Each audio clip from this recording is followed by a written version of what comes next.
गुप्त नवरात्रि के पहले दिन सुनिए महाविद्या मां काली की कथा। या देवी सर्वभूतेषु मां कालरात्रि रूपेण संस्थिता। नमस्तस्य नमस्तस्य नमस्तस्य नमो नमः। अर्थात हे मां, सर्वत्र विराजमान और कालरात्रि के रूप में प्रसिद्ध अम्बे, आपको मेरा बार बार प्रणाम है, या मैं आपको बारंबार प्रणाम करता हूँ। हे मां, मुझे पाप से मुक्ति प्रदान करिए। जय श्री कृष्णा, राधे राधे। आप सभी को गुप्त नवरात्रि की हार्दिक शुभकामनाएं। आप सभी पर माता रानी की कृपा सदा सर्वदा बनी रहे, इसी मंगल कामना के साथ आज की वीडियो का शुभारंभ करती हूँ। गुप्त नवरात्रि के पहले दिन माता दुर्गा के शैलपुत्री रूप के साथ साथ 10 महाविद्याओं में से एक महाविद्या महाकाली की पूजा भी की जाती है। गुप्त नवरात्रि में 10 महाविद्याओं की पूजा बिल्कुल गुप्त रहकर की जाती है। जो भक्त उपवास रखते हैं, उनके उपवास का पता भी किसी को नहीं चलना चाहिए, और कहा जाता है कि गुप्त नवरात्रि में जितना ज्यादा आप अपनी पूजा को गुप्त रखेंगे, यहाँ तक कि अपने घर की पूजन सामग्री को भी, उतना ही आपको आपकी पूजा का या व्रत का पूर्ण फल प्राप्त होता है। आज की वीडियो के माध्यम से मैं आपको सुनाने वाली हूँ गुप्त नवरात्रि के पहले दिन सुनी जाने वाली माता काली की कथा। उससे पहले आपसे अनुरोध है, कमेंट बॉक्स में जय माता दी लिखकर अपनी हाजिरी जरूर लगाइए। आज की कथा आप शुरू से लेकर अंत तक जरूर श्रवण कीजिएगा। तो चलिए आज की कथा शुरू करते हैं। जय माता दी। महाकाल की काली। काली का अर्थ है समय और काल। काल जो सभी को अपने में निगल जाता है। भयानक अंधकार और श्मशान की देवी। वेद अनुसार समय ही आत्मा है, आत्मा ही समय है। माँ कालिका की उत्पत्ति धर्म की रक्षा और पापियों राक्षसों का विनाश करने के लिए हुई है। काली को माता जगदम्बा की महामाया कहा गया है। माँ ने सती और पार्वती के रूप में जन्म लिया था। सती रूप में ही उन्होंने 10 महाविद्याओं के माध्यम से अपने 10 जन्मों की भगवान शिव को झांकी दिखा दी थी। शास्त्रों के अनुसार मां भगवती ने दुष्टों का अंत करने के लिए विकराल रूप धारण किया था, जिन्हें मां काली के नाम से जाना जाता है। इनकी आराधना से मनुष्य के सभी भय दूर हो जाते हैं। पौराणिक कथा के अनुसार एक बार दारुक नाम के असुर ने ब्रह्मा जी को प्रसन्न किया। उनके द्वारा दिए गए वरदान से वह देवों और ब्राह्मणों को प्रलय की अग्नि के समान दुख देने लगा। उसने सभी धार्मिक अनुष्ठान बंद करा दिए और स्वर्गलोक में अपना राज्य स्थापित कर लिया। सभी देवता ब्रह्मा जी और विष्णु जी के धाम पहुँचे। ब्रह्मा जी ने बताया कि यह दुष्ट केवल स्त्री द्वारा मारा जाएगा। तब ब्रह्मा विष्णु सहित सभी देव स्त्री रूप धर दुष्ट दारुक से लड़ने गए, परंतु वह दैत्य अत्यंत बलशाली था। उसने उन सभी को परास्त कर भगा दिया। ब्रह्मा विष्णु समेत सभी देव भगवान शिव के धाम कैलाश पर्वत पहुँचे तथा उन्हें दैत्य दारुक के विषय में बताया। भगवान शिव ने उनकी बात सुन मां पार्वती की ओर देखा और कहा, हे कल्याणी, जगत के हित के लिए और दुष्ट दारुक के वध के लिए मैं तुमसे प्रार्थना करता हूँ। यह सुनकर मां पार्वती मुस्कुराई और अपने एक अंश को भगवान शिव में प्रवेश कराया, जिसे मां भगवती के माया से इंद्र आदि देवता और ब्रह्मा नहीं देख पाए। उन्होंने देवी को शिव के पास बैठे देखा।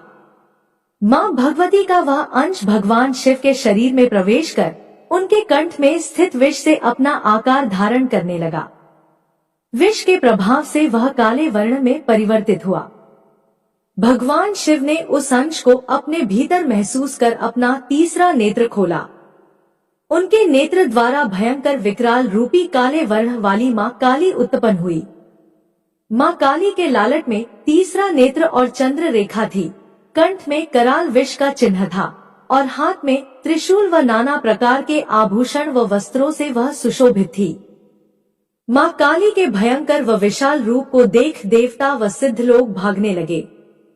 मां काली के केवल हुंकार मात्र से दारुक समेत सभी असुर सेना जलकर भस्म हो गए। मां के क्रोध की ज्वाला से संपूर्ण लोक जलने लगा।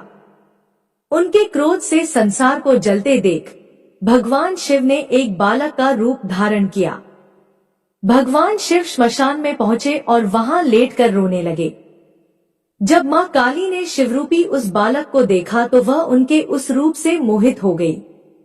वात्सल्य भाव से उन्होंने शिवजी को अपने हृदय से लगा लिया तथा अपने स्तनों से उन्हें दूध पिलाने लगी।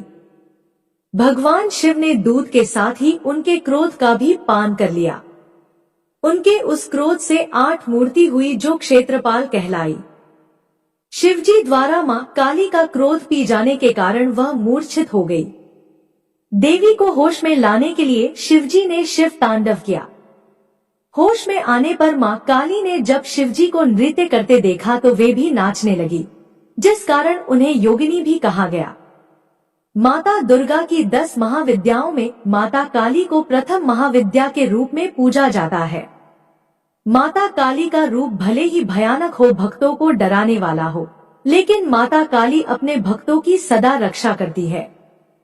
जो भक्त निस्वार्थ भाव से इनकी पूजा करता है, श्रद्धा और विश्वास के साथ गुप्त नवरात्रि के दिनों में उपवास भी रखता है, माता काली की कृपा सदा ऐसे भक्तों और उनके परिवार को प्राप्त होती है। माता काली का स्वभाव बहुत ही जल्दी रुष्ट और बहुत ही जल्दी प्रसन्न होता है। गुप्त नवरात्रि के पहले दिन माता काली की पूजा करने के लिए माता काली को गुड़ का भोग अर्पित किया जाता है और माता काली को लाल रंग का फूल अर्पित किया जाता है। इसे भी माता खुशी खुशी स्वीकार करती है। जय मां महाकाली, जय मां शैलपुत्री। आइए अब श्रवण करते हैं माता शैलपुत्री की कथा। नवरात्रि के पहले दिन माता शैलपुत्री की पूजा का भी विधान है, तो चलिए इस कथा को शुरू करते हैं। स्वयंभुव मनु की 3 पुत्रियां थी, अकुति, देवहूति और प्रसूति। इनमें से प्रसूति का विवाह दक्ष नाम के प्रजापति से हुआ। दक्ष को 16 कन्याओं की प्राप्ति हुई। इनमें से एक थी सती, जिनका विवाह भगवान शिव के साथ हुआ था। उनको किसी संतान की प्राप्ति नहीं हुई, क्योंकि उन्होंने युवावस्था में ही अपने पिताजी के यहाँ देह का परित्याग कर दिया था। कोई महिला ससुराल में देह त्याग करे तो बात समझ आती है, उसको प्रताड़ना दी गई होगी, लेकिन पिता के घर में आत्महत्या कर ले, ये बात समझ में नहीं आती। एक बार देवताओं की बड़ी सभा लगी हुई थी। दक्ष जो सती के पिता हैं, उस सभा के सभापति थे। दक्ष जब सभा में आए, सभी लोग उठकर खड़े हो गए। 2 लोग उठकर खड़े नहीं हुए, ये थे भगवान शंकर और ब्रह्मा जी। दक्ष ने सोचा चलो ब्रह्मा जी तो पिता हैं, वे खड़े नहीं हुए तो क्या हुआ, पर शंकर जी तो दामाद हैं और दामाद पुत्र के समान होता है। दक्ष ने सोचा मेरे आने पर ये खड़ा नहीं हुआ, ये कितना उद्दंड है। मैंने तो अपनी मृगनयनी बेटी का विवाह इस मरकटलोचन के साथ कर दिया, इसको तो कोई सभ्यता शिष्टाचार ही नहीं। इस तरह से दक्ष ने भगवान शिव को बहुत अपशब्द बोले और खूब गाली गलौज किया।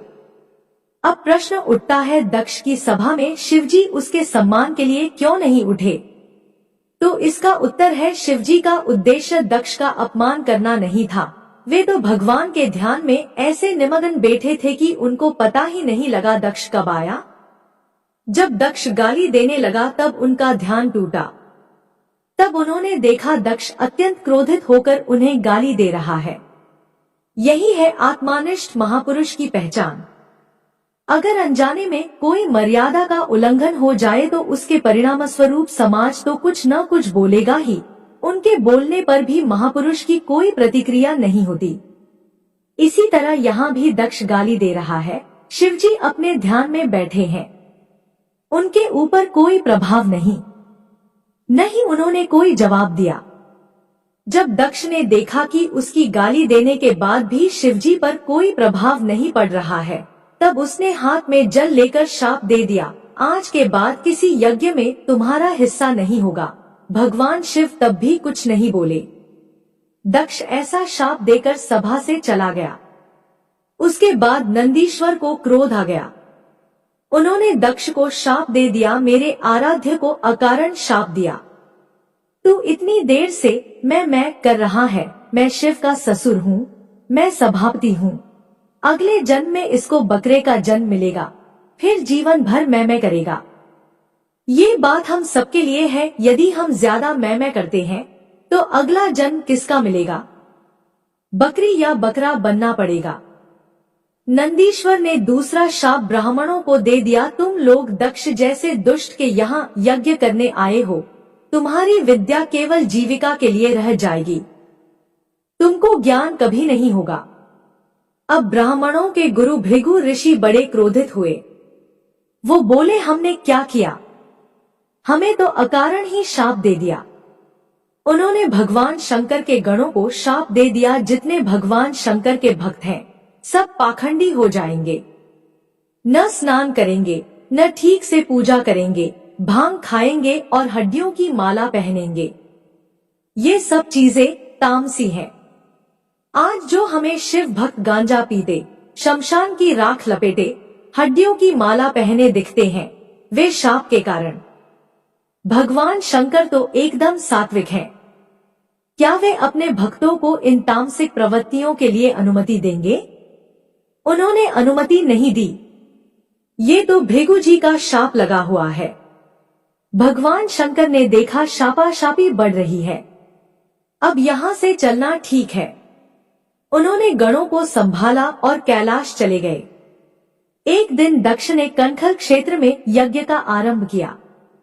उसने ऐसा दुराग्रह किया कि यज्ञ में मैं विष्णु की तो पूजा करूंगा पर शिव जी की नहीं। देवों ने उससे कहा कि तेरा यज्ञ सफल नहीं होगा, फिर भी उसने दुराग्रह से यज्ञ किया। इस तरह दक्ष ने भगवान विष्णु, ब्रह्मा जी और देवराज इंद्र को निमंत्रण दिया पर शिव जी को निमंत्रण नहीं दिया। हरिद्वार में कनखल नामक स्थान पर यज्ञ का आयोजन है। सारे देवता कैलाश पर्वत से होकर आ रहे हैं, तो सती और भगवान शंकर को प्रणाम करके जा रहे हैं। सती ने पूछा, कहाँ जा रहे हो? उन्होंने कहा, तुम्हारे पिता के घर यज्ञ है और तुम हमसे पूछ रही हो कहाँ जा रहे हो? देवता चले गए। इधर सती ने भगवान शंकर से प्रार्थना की। बोलने में तो चतुर हैं, कहती है, प्रभु आपके ससुर के यहाँ इतने बड़े यज्ञ का आयोजन हो रहा है, ये भी कह सकती थी कि मेरे पिता के यहाँ यज्ञ हो रहा है। अर्थ दोनों के एक ही हैं। लेकिन सती कहती है, आपके ससुर के यहाँ जिससे आपका संबंध ज्यादा जुड़ जाए तो शायद चल पड़े। बोलने की चतुराई है। भगवान शिव मौन है, वे जानते हैं क्या घटना हुई है। बताने से सती को सिर्फ दुहक ही होगा। सती कहती है, निमंत्रण नहीं मिला, इसलिए शायद आप जाना नहीं चाहते हैं। शास्त्रों में विधान है, गुरु के यहाँ, पिता के यहाँ और मित्र के यहाँ बिना निमंत्रण के भी जा सकते हैं। जब सती भगवान शिव को शास्त्र का विधान बताने लग गई तो भगवान शंकर को हंसी आ गई। भगवान शंकर सोचने लग गए, सारे संसार को उपदेश मैं करता हूँ, आज ये सती मुझे शास्त्र का विधान बता रही है। शिवजी ने सती को समझाया, देवी तुम ठीक कहती हो, गुरु के यहाँ, पिता के यहाँ और मित्र के यहाँ बिना निमंत्रण के जा सकते हैं, पर यदि जानबूझकर निमंत्रण नहीं दिया गया हो तो बिल्कुल नहीं जाना चाहिए, क्योंकि उसके अंदर कोई न कोई द्वेष है, वहां जाने से भलाई नहीं होगी। अतः मेरी सलाह है, तुमको अपने पिता के यहाँ इस समय नहीं जाना चाहिए। इतना कहकर भगवान शंकर मौन हो गए, क्योंकि पता है दक्ष पुत्री है, अपनी बुद्धि बहुत चलाती है, पता नहीं मानेगी या नहीं। सती के अंदर द्वंद्व चल रहा था। पति की याद आए तो अंदर, पिता की याद आए तो बाहर। समझ नहीं आ रहा था क्या करूं, ऐसे अंदर बाहर कर रही थी। फिर उनको गुस्सा आ गया। भगवान शंकर की और लाल लाल नेत्रों से देखते हुए बिना बताए चल पड़ी। भगवान शंकर ने गणों को आदेश दिया, तुम्हारी मालकिन जा रही है, तुम भी साथ में जाओ। नंदी को ले जाओ और सामान भी ले जाओ, क्योंकि ये अब लौटने वाली नहीं है। देखिए, भगवान शंकर अपनी पत्नी को नहीं समझा पाए।